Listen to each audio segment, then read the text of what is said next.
And now in the Radio Cafe, we're looking at some teenagers in Sighthill who became regulars in the local library, and the staff there thought it would be a good idea to get them involved in the making of video diaries, which in turn led to a project that spanned the next 8 months.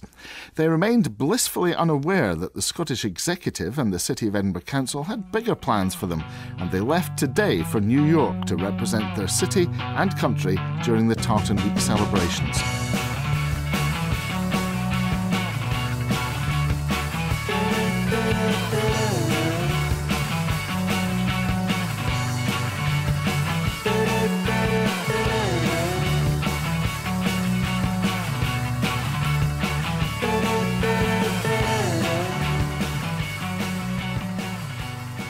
When we arrived in New York, it was a long flight, so we were all pretty tired, but as soon as we stepped out of the airport and seen the yellow cabs, and it was just really amazing. And one of the things I remember is as we were in the cab going to the hotel, because it was a wee drive for the airport, just when it came into the sort of skyline in New York and we seen all the buildings, it was just amazing to see how big the place was, and it just looked amazing really. The only real expectations you can have in New York is what you see on television and what you see in movies.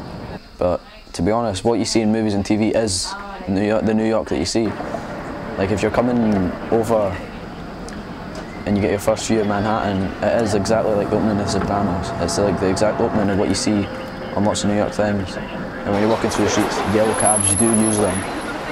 And the traffic lights and everything, and the hot dog vendors, it's all there. It's just breathtaking. It's just such a massive change atmosphere, and it's so busy compared to Edinburgh. It's quite quiet here. And you go to a place like New York and it's massive and everybody's always rushing about. It's weird. When you're seeing the skyscrapers and stuff, it just felt amazing. To think that I'd been at Blumhouse 7 hours earlier and now I was here, just great. This is our room.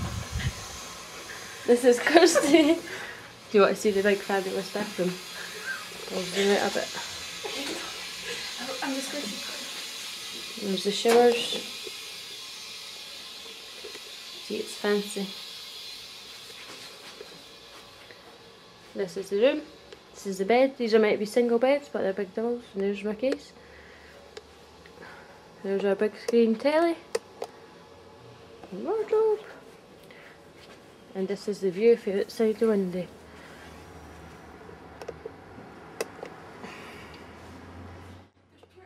I just really expected it to be like what you see in films and programmes and stuff like that, and it was like that, but in a way it was a lot more than that as well, because of all the activities that we'd done, it just made it so much more enjoyable.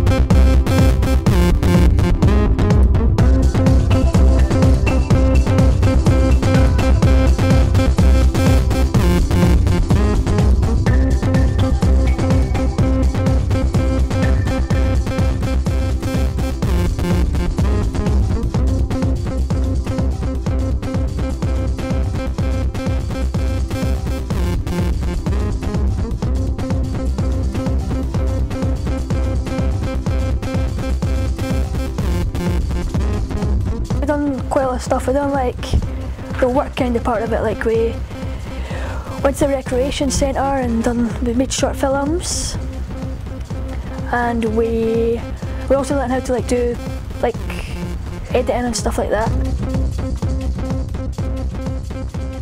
In the video workshop, it's basic. It was we done basic functions of the cameras, like your focuses and your white balances and all stuff like that. And then we done different shot types. We got a big sheet with all these different shot types, and we had to go through them all. It's your dolly shots and your pans and your wide shots, close shots. All of them, we had to do all of them. And then eventually we made a film, just a short wee 2-minute film that we eventually edited.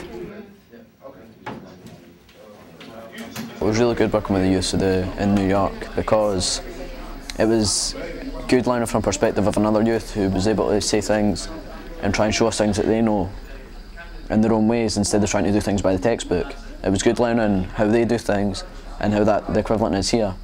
Just to see, like, again, the difference in environments and like the way that they're brought up, and like even like the school systems and stuff, it's all completely different, and it's good just to talk to people from different places. We talked about like how similar our lives were. Like everyone knows Business Hill are like deprived areas, you know what I mean? And although different cultures, like we have different cultures from people in the Bronx, some of the stuff is so similar. Like problems like youth crime and stuff like that. Talked about our lives really. You have South Brooklyn and West Brooklyn?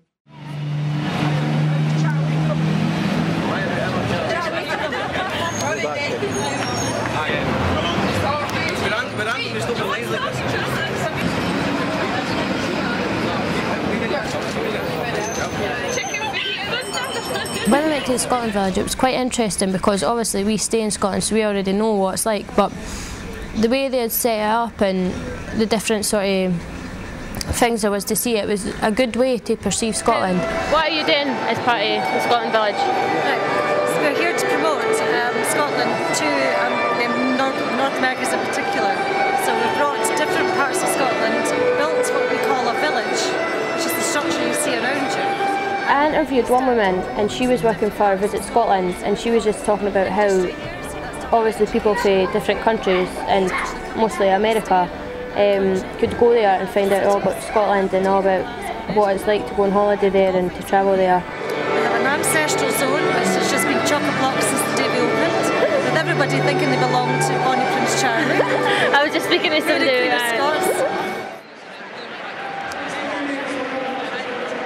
The Lord Provost was there as well. We met her and had a sort of chat with her. She was just asking about our project and asking how we were liking the trip so far, and it was just nice really. We got some photographs taken with her as well that were in one of the papers when we came back to Scotland.